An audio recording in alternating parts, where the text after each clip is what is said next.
Greetings everyone, welcome back into Calc 2. It's time to take a short little stroll along approximation lane. So what we're going to talk about here is a way to numerically approximate definite integrals. This is not necessarily important for most of the definite integrals that you'll be doing in this calculus and the next few that you'll be taking. But every now and then there are some functions that simply don't have what we call a closed form solution. And what that means is there's no way to represent the answer to some integrals with basic or even some advanced mathematical structures.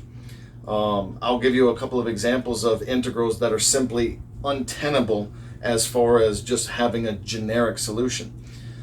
First though, to explain the methods we'll be doing, I'm going to use a well-known integral so that you can see how close we're actually getting on our approximations.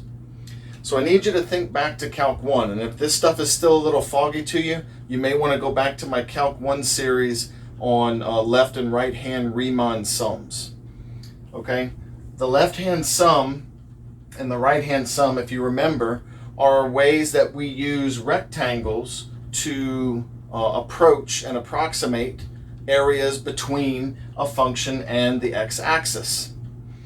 And what we do is we pick a certain width or we pick a certain number of rectangles. In this case, I've picked a certain number of rectangles, n equals 6.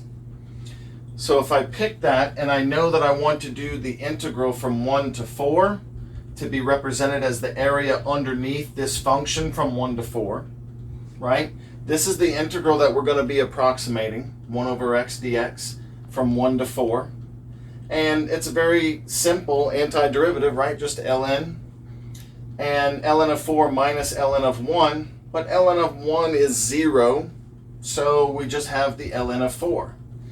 So if you think about it, what we're actually doing here is we're approximating the natural log of 4, right? So it's a pretty useful approximation. I know you have a calculator that can do that for you now, and that sort of defeats the purpose of doing this particular approximation.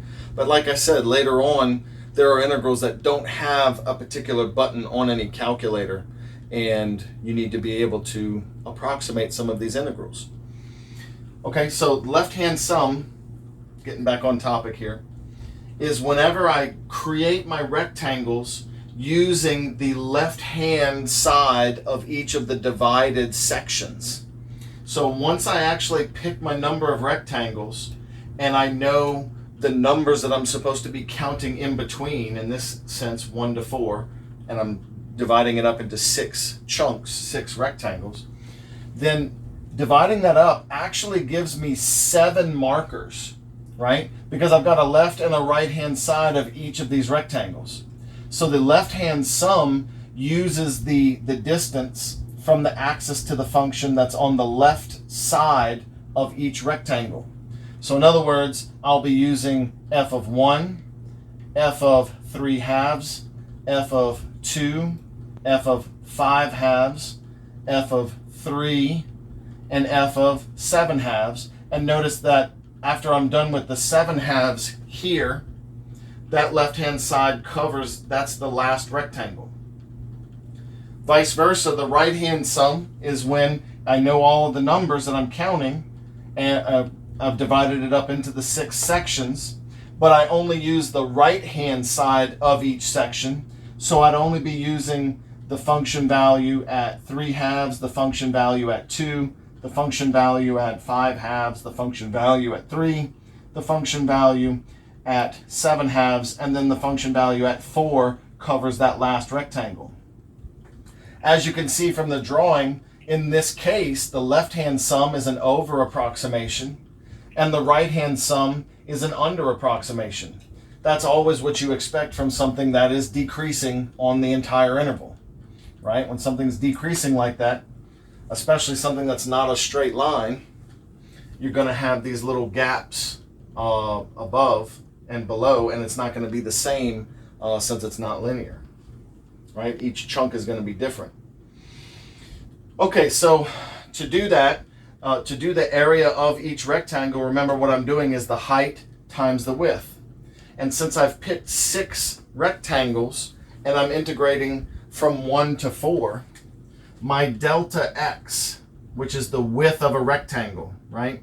The width of one rectangle from here to here is delta x. My delta x is going to be b minus a divided by n, which in our case is 4 minus 1 over 6. So 3 over 6 gives me a delta x, which is 1/2.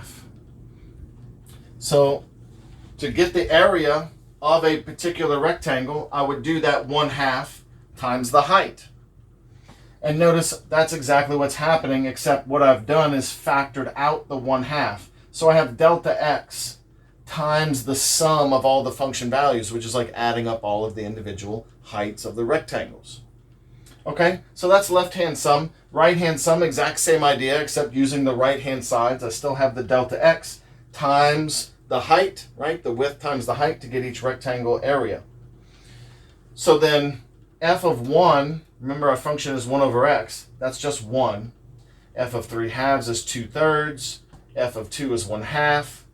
F of 5/2 is 2/5. F of 3 is 1/3. F of 7/2 is 2/7.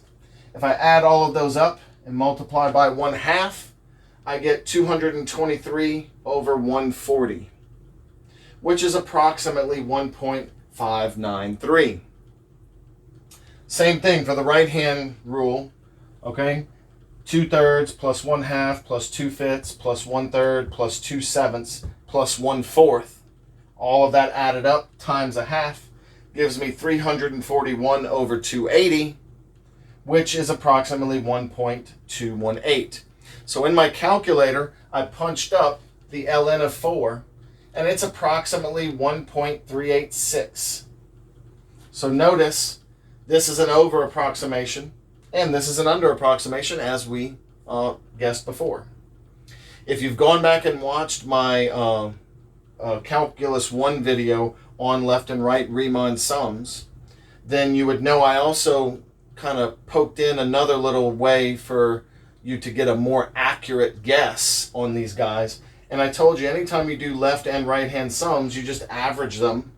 And a lot of times that will get you a lot closer, because whenever you have these, one of them is always an over and one of them is always an under approximation for the most part. So averaging them sort of gives you that middle line between them, and very often that gets you really close. Well, let me officially put that down as one of our methods, and also a quicker way to get there. The trapezoid rule. The idea here is that instead of using rectangles, we use trapezoids, which by definition a trapezoid is any four-sided figure that has 2 parallel sides. And that's exactly what's happening. Basically what's happening is I'm taking the rectangles that are over approximated. See the rectangle right here? One's an over approximation, one's an under approximation, and imagine that your curve is going sort of between these 2 points like this. Like this is your curve right here, and these are 2 function points right here and right here. So all we're doing with the trapezoid rule is I'm drawing an imaginary, or whatever you could physically draw it, a straight line between those 2 function values. And notice that that's actually the shape of a one type of trapezoid, right? It has the rectangular bottom, and then it has the triangular top here. And what that turns out to be is like cutting the difference in half between the 2 right and left hand sums. Basically, that line is just cutting the little piece at the top of your rectangle in half. Okay? So really what that amounts to is just doing the average of the left hand side and right hand side sums. And of course you could go about talking about the area of trapezoids, where you add the 2 parallel lengths of the side, 2 parallel sides, and then 1/2 times the height of it, which is in this case the width. And regardless, it's easy to see that this is an average between those 2, because it's cutting the difference in half and keeping just half of the difference between them. Okay, so really what I'm doing is taking the left and right hand sums, adding them together and dividing by 2. Okay, But there's a quicker way to go about doing that rather than finding these two things separately and then averaging them. Okay? So the official trapezoid rule is what we want to talk about here. Imagine adding the left hand and right hand sums together, right? This part, adding them together.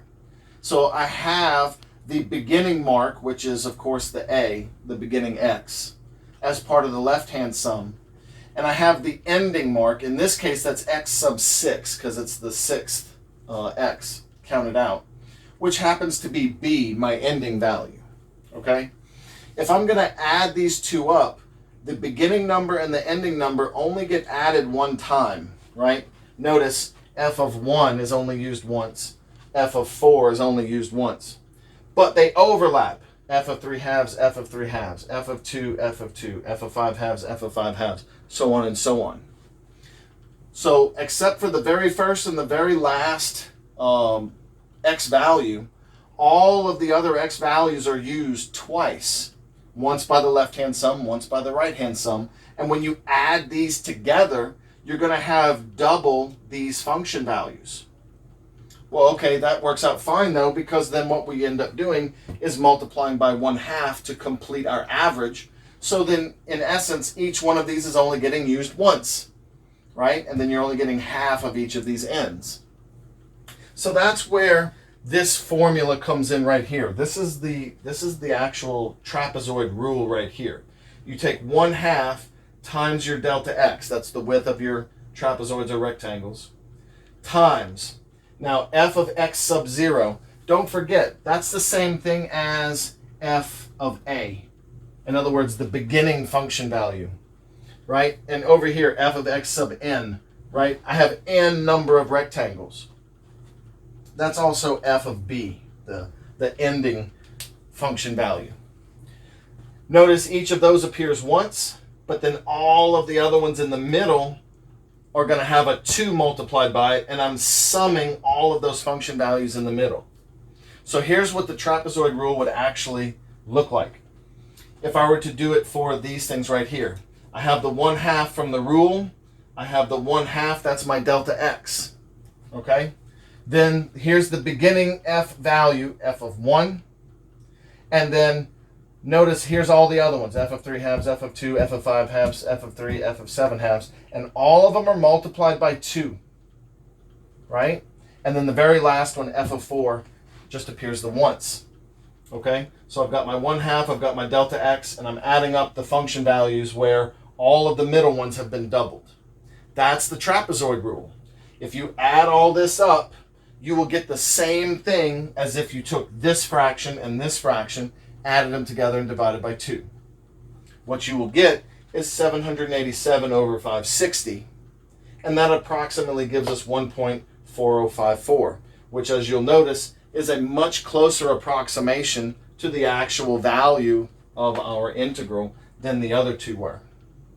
So this is trapezoid rule. When you're asked to approximate an integral with the trapezoid rule, you need to know the beginning and the ending x values.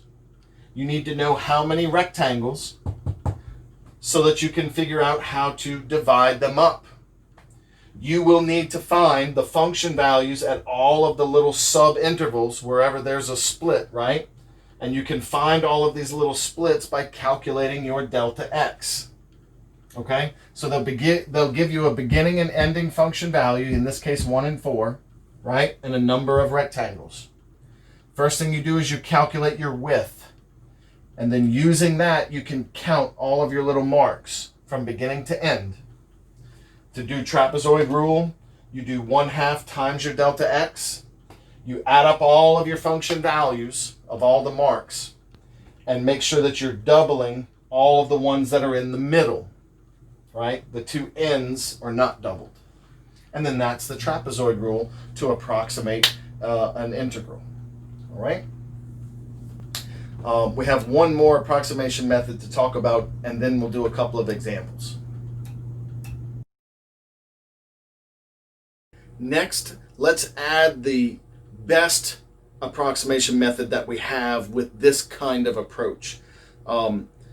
This is the one that you end up using a lot, that I actually remember having programmed in my graphing calculator as a college student many years ago in the Stone Age.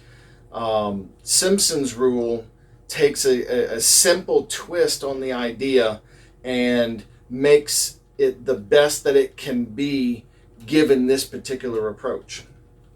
No, I take that back.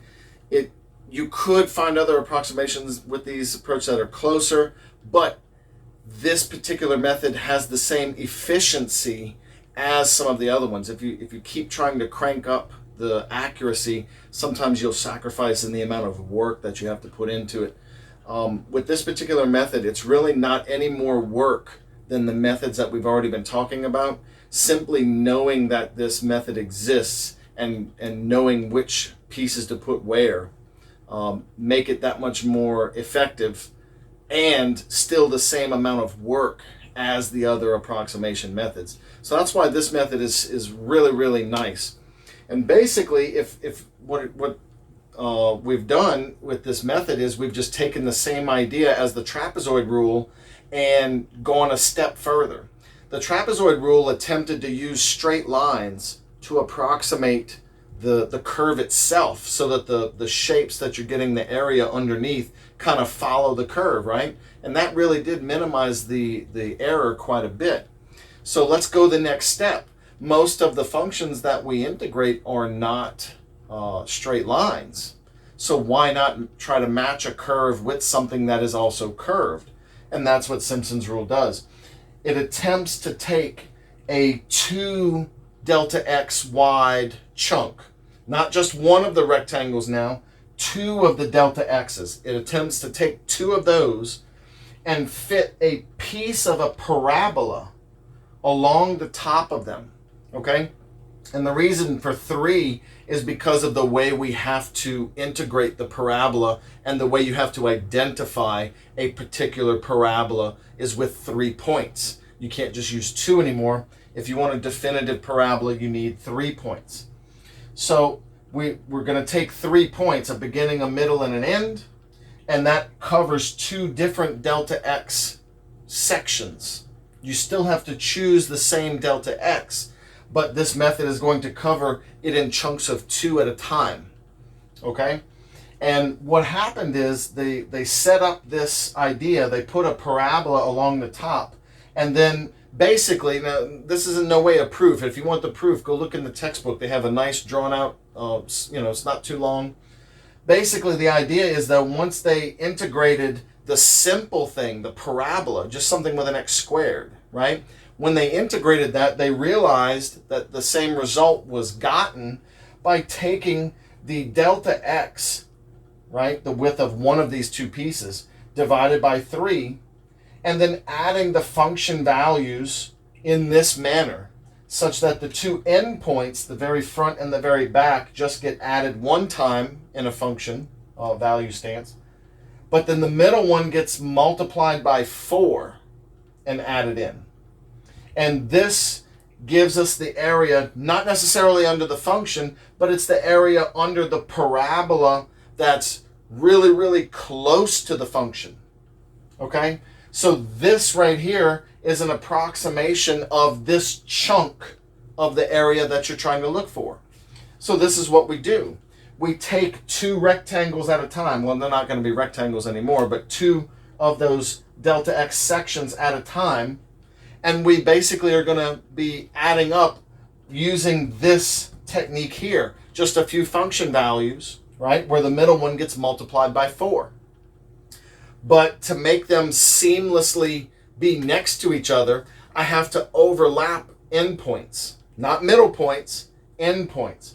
So I'm overlapping, say, on x2 here. See, where one ends, the next one begins. And then on x4, where one ends, the next one begins. So what ends up happening is you actually end up adding those particular function values 2 times, the ones where they overlap. So you get this alternating pattern of times 4 times 2, times 4 times 2, times 4, and then only the endpoints get multiplied just by 1. They just get used the 1 time.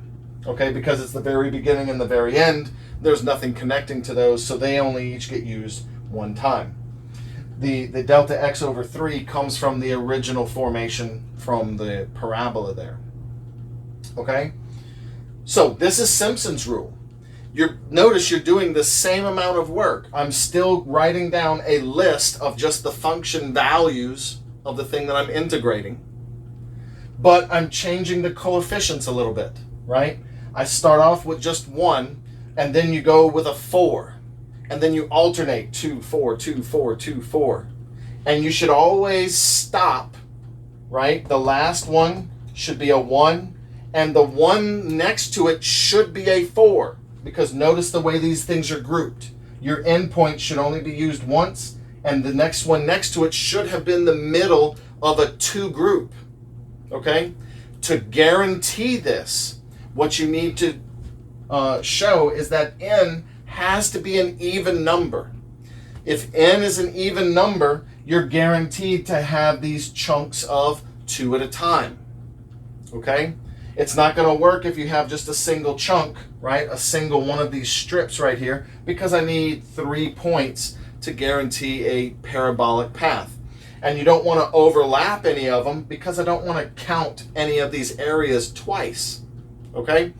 So it's only going to work if n, the number of rectangles, okay? Not the number of markers now, the number of rectangles, the number of sections, right? See, I'm talking about in between, right? 1, 2, 3, 4, 5, 6 sections is what I've counted here. There are 7 x values, right? Because there's the 2 endpoints and the 5 in the middle that are splitting them up.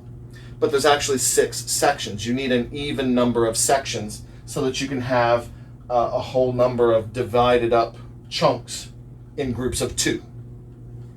Okay? So now let's actually use Simpson's rule to approximate this integral that we've just been talking about. The integral from 1 to 4 of 1 over x dx. So I take my function as 1 over x. Again, if I'm using 6 rectangles and I'm going from 1 to 4, then my delta x is 4 minus 1 over 6, which gives me 1/2. And notice that's this here, right? That's my delta x. So this is Simpson's rule. I do 1/3 times delta x. I have my first function value, right? That's the beginning one. See, that's 1. And then there's the end one, right? See, f of 4, that's the end one. Okay, then all the ones in the middle are going to alternate times 4 times 2 and start with the times 4 because that's the middle of a 2-chunk section. So 4, 2, 4, 2, 4. And you'll notice it's those same dividers. How did I get those dividers again? My delta x is 1/2. So if I'm starting on 1, 1 plus 1/2 is 3/2. 3/2 plus 1/2 is 2. You'll notice the numbers, right? They go up by delta x every time. That's how you make your divisions, your sections. Okay, so once you add up these function values, right, do the proper multiplications, you get 3,497 over 2,520, which is approximately 1.387698. There's a few other decimals after there. But what I want you to notice is the comparison to the real value and our other approximations. We started with the left and right hand sums, which were kind of way off, if you want to consider that. Then the trapezoid rule was a lot closer because it's at least within rounding, right? 3/8 rounds to 1.4. But then notice Simpson's rule got the first 2 decimal places correct, and the third decimal place is only 1 off. So Simpson's rule got really close, and it's only 6 rectangles, and I'm emphasizing this. Only 6 rectangles. That's a small amount of rectangles, okay? This is actually not a lot of work, considering the amount of accuracy that I'm getting out of Simpson's rule here. Easily, if you have a computer or something working for you that you can crank the number of rectangles up to, say, 100, this thing would have an enormous amount of accuracy for anything that you would use in everyday life, okay? In normal things anyway, but some other physics, chemistry, engineering applications, you may want a lot of accuracy and maybe you need 1,000 rectangles. Who knows? okay? But by hand, technically, this is actually not a lot of work. And I've got a lot of accuracy out of Simpson's rule. That is the power of Simpson's rule here. And it's just a simple pattern that you have to remember, okay? Let's go do a couple of examples on some integrals that don't have closed forms. Let's finish up with some examples. Here are two integrals that don't have nice closed form solutions in general. These are two integrals, especially when you're doing definite integrals, that always will need to be approximated for the various applications that they're used in. Probability, chemistry, physics, these things just come up some of the time, and we need to have workable approximations that can help us get the answers that we want. So the integral from 0 to 2 of the square root of 1 plus x cubed. So as you can see, without a substitution, without something on the outside to make a substitution, this particular integral is not going to be easily done that way. And it doesn't fit any of the advanced integration techniques either, because the cube is not one of the things that typically comes up in those other structures. I can't split it up any kind of way. So this becomes one of those integrals that just can't be done easily or naturally, right? Or at least not with simple algebraic functions. So we're going to approximate it. First, I'm going to approximate it with two rectangles, both of the different ways that we've discussed, and then we'll do it again with 8 rectangles so that you can see the difference. Okay, so with two rectangles, remember what I'm doing is I'm letting this piece right here, right, the square root of 1 plus x cubed, I'm letting that be my function f of x. So when I say I'm plugging something into the function, I mean I'm physically plugging it into that calculation. Okay? So two rectangles means that my delta x is going to be 2 minus 0 divided by 2, which is 1.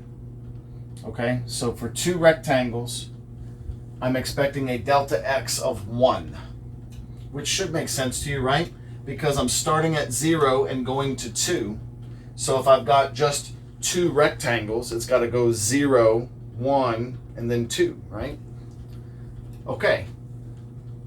So for the trapezoid rule, we'll call it t sub 2. That's going to be 1/2 times my delta x times, and now I need to do the function values, right? So it's going to be the beginning function value. I'll just call it f of 0 plus 2 f of 1 plus, not f of 1, sorry. Oh yeah, f of 1, that's right, and then f of 2. Okay? So I'm showing you how I'm setting up the trapezoid rule here, and I'll do the same thing for the Simpsons rule. And then after this, from then on, just to save space, I won't write the function notation. We'll just go straight to the values. So then this simplifies. I've got 1/2 times f of 0 is the square root of 1, which is 1, plus 2 times f of 1, which is going to be the square root of 2, because it'll be 1 plus 1 under the radical. And then f of 2, 2 cubed is 8, plus 1 is 9, square root is 3. So what I've got here is the 4 plus 2 square root of 2 times 1/2 will give me 2 plus the square root of 2, which is approximately 3.414-ish. Okay, so let's see how we did. I used technology to write down an extremely good approximation, and it's 3.2413, right? So 3.414 is but again, we only used two rectangles, and trapezoid rule is trying to use straight lines. let's see what happens when I do two rectangles with Simpson's rule, right? So Simpson's rule with two rectangles is going to be 1/3 times the delta x, which is 1, then times the beginning function value, 4 times the next one, and the ending function value, right? There was no 2's in there because there was no other groupings to overlap with. So since it's Simpson's rule, they're supposed to go 4, 2, 4, 2, 4 until you get to the end, right? And we just happened to get to the end immediately, so it just went 4, no 2's, and it just ended. Okay, so now I've got 1/3 times 1 plus 4 square root of 2 plus 3, which I have as 1/3 times 4 plus 4 square root of 2. And let me see, that one is 3.219. 3.219. Okay. 3.241. Even with only two rectangles, that's a huge, gap, right? That's a small number of rectangles and very little work. I was already able, with Simpson's rule, to get the first decimal place correct.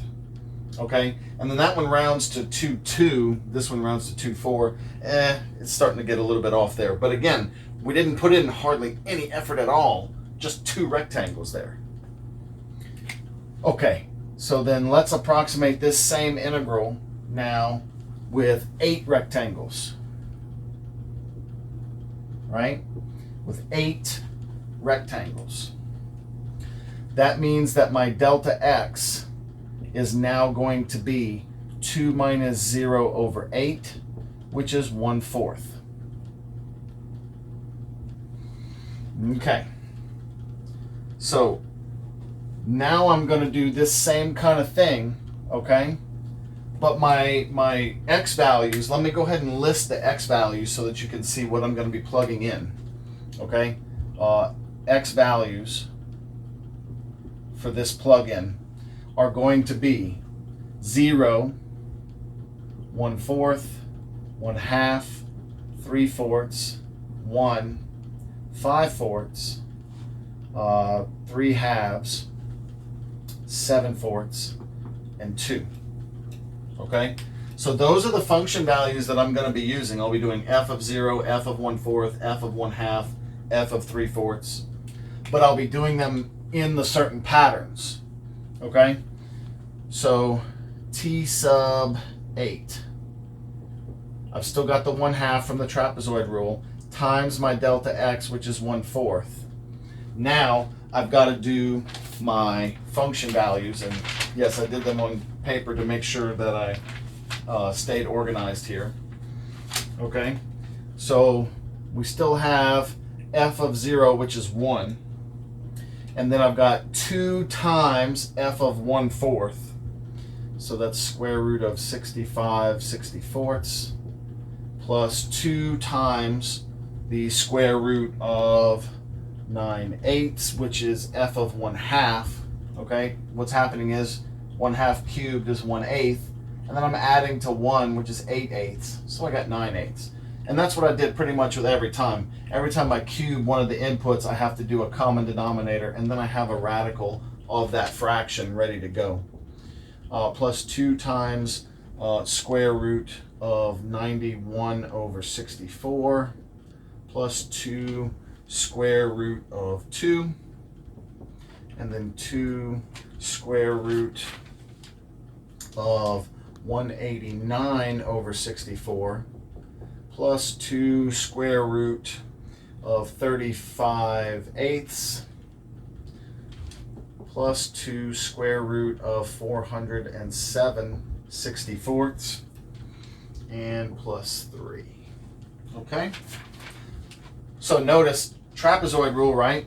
The two endpoints are the same, 1 and 3, and I'm doing times 2 to all of the function values in the middle.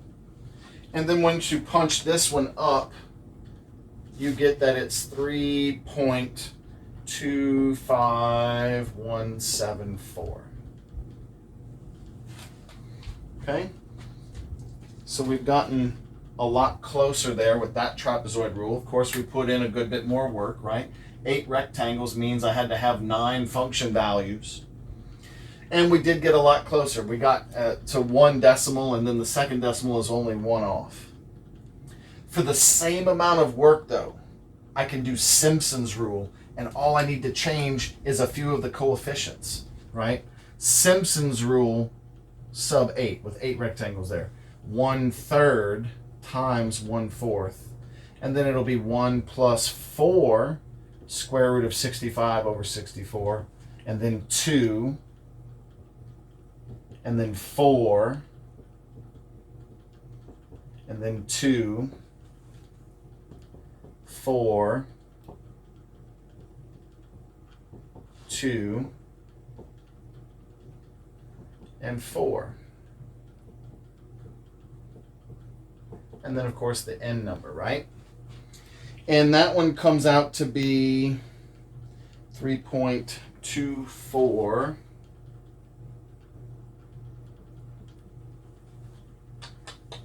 1238. And I did all of this on the handheld handy dandy calculator, by the way, punching in the radicals. You can plug in a whole stream of them in one go pretty easily.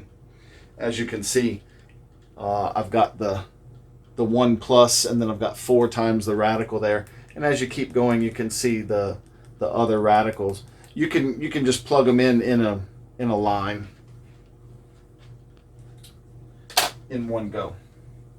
Okay, so that last Simpson's rule with 8 rectangles, 3.241, it's correct up to 3 decimal places and almost roundable to the 4th one, right? It's really close on that 4th decimal.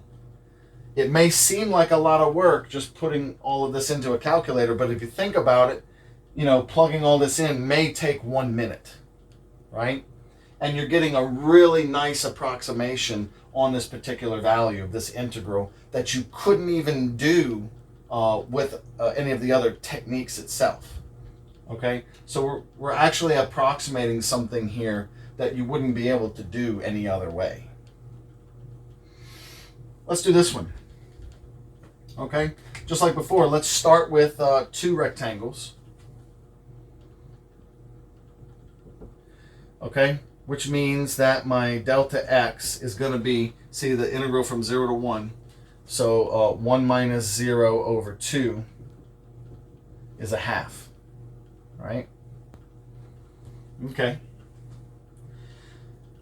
So my function values are going to be 0, 1/2, and 1 there, right? Because my delta x is just a half, and it's from 0 to 1. So 0, 1/2, and 1 are going to be my x values. Okay, so trapezoid rule with 2 rectangles is going to be 1/2 times 1/2 is my delta x times f of 0. That's just e to the 0, which is 1. And then 2 times, right, because I'm doing trapezoid rule, 2 for 2 times all of the middle ones. I'm going to do the function at 1/2. Okay, so that would be negative 1/2 squared. That's going to be e to the negative 1/4. Plus, now I'm at the end, so I don't do the 2. Okay, and I'm going to be plugging in 1. So it's just going to be e to the negative 1. And what does this come out to be? 0.7314. So again, for a small amount of work, not a bad approximation considering that the real, this isn't the whole value, but a lot closer the real approximation is 0.746. So it's got the first decimal, right? But as usual, same amount of work, just putting it in Simpson's rule. That's 1/3 times delta x, and then 1 plus 4, and then e to the negative 1/4, and e to the negative 1. So again, all I'm doing is changing those few values there. Simpson's rule just is a different way of arranging those coefficients. And let's see how much closer we get here. 0.74718.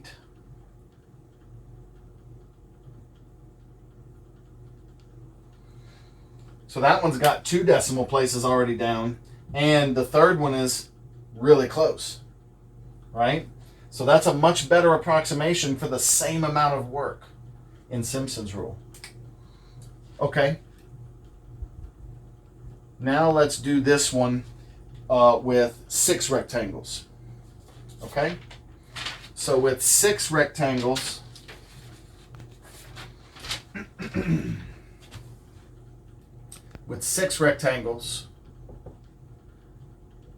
my delta x is going to be 1/6, right? So then the x values that I'm going to use for these last 2 approximations, right? My x's are going to be 0, 1/6, 2/6 is 1/3, 3/6 is 1/2, 4/6 is 2/3, 5/6, and 1 is 6/6. So those are the x values that I'm going to be using to plug into the function here. So then my trapezoid rule with 6 rectangles is going to be 1/2 times 1/6 times the function values. So that's going to be 1 plus 2 times e to the negative 1/36, right? Because that's 1/6 squared, plus 2 times e to the negative 1/9, 1/3 squared, plus 2 times e to the negative 1/4, plus 2 times e to the negative, let's see, where are we at? 2/3, so that would be 4/9, plus 2 times e to the negative 25/36, and then just plus e to the negative 1. Okay, so when I plug all of that in the calculator, I get 0.745119. So trapezoid rule caught up a little bit with the getting the second decimal right, but it's still off on that third one. Let's finish up with the Simpsons rule. Same thing, but different arrangement, right? So s sub 6 here is going to be 1/3 times delta x, which is 1/6. And I'll have 1 plus 4 e to the negative 1/36 plus 2 e to the negative 1/9 plus 4 e to the negative 1/4 plus 2 e to the negative 4/9 plus 4 e to the negative 25/36 plus e to the negative 1. And what do we get? That this is approximately 0.74683. And of course there were other decimals after that, but I just stopped there because that's where it started deviating from the actual value. But as you can see, with just 6 rectangles, Simpson's rule was able to get 4 decimal places of accuracy and really close on the 5th one. Okay, so I hope that this lecture has shown you a basic entrance into what is an entire field of mathematics where they approximate all sorts of values of things that can't be calculated any other way. Let me show you the technology I used to approximate these more accurately. Since I had technology at the disposal, of course GeoGebra is a really good choice. I have that first function that we integrated from 0 to 2. Here's 1 plus x cubed under a square root, right? You can see where it ends right here at negative 1 because of the way the radical can't handle anything negative. Then on this side over here, if we integrate from 0 to 2, we're just finding this chunk of area underneath the curve there, and it approximates it at 3.2413 blah blah blah blah blah, right? You can see the actual number that it's using with a lot more rectangles than what we would normally do by hand.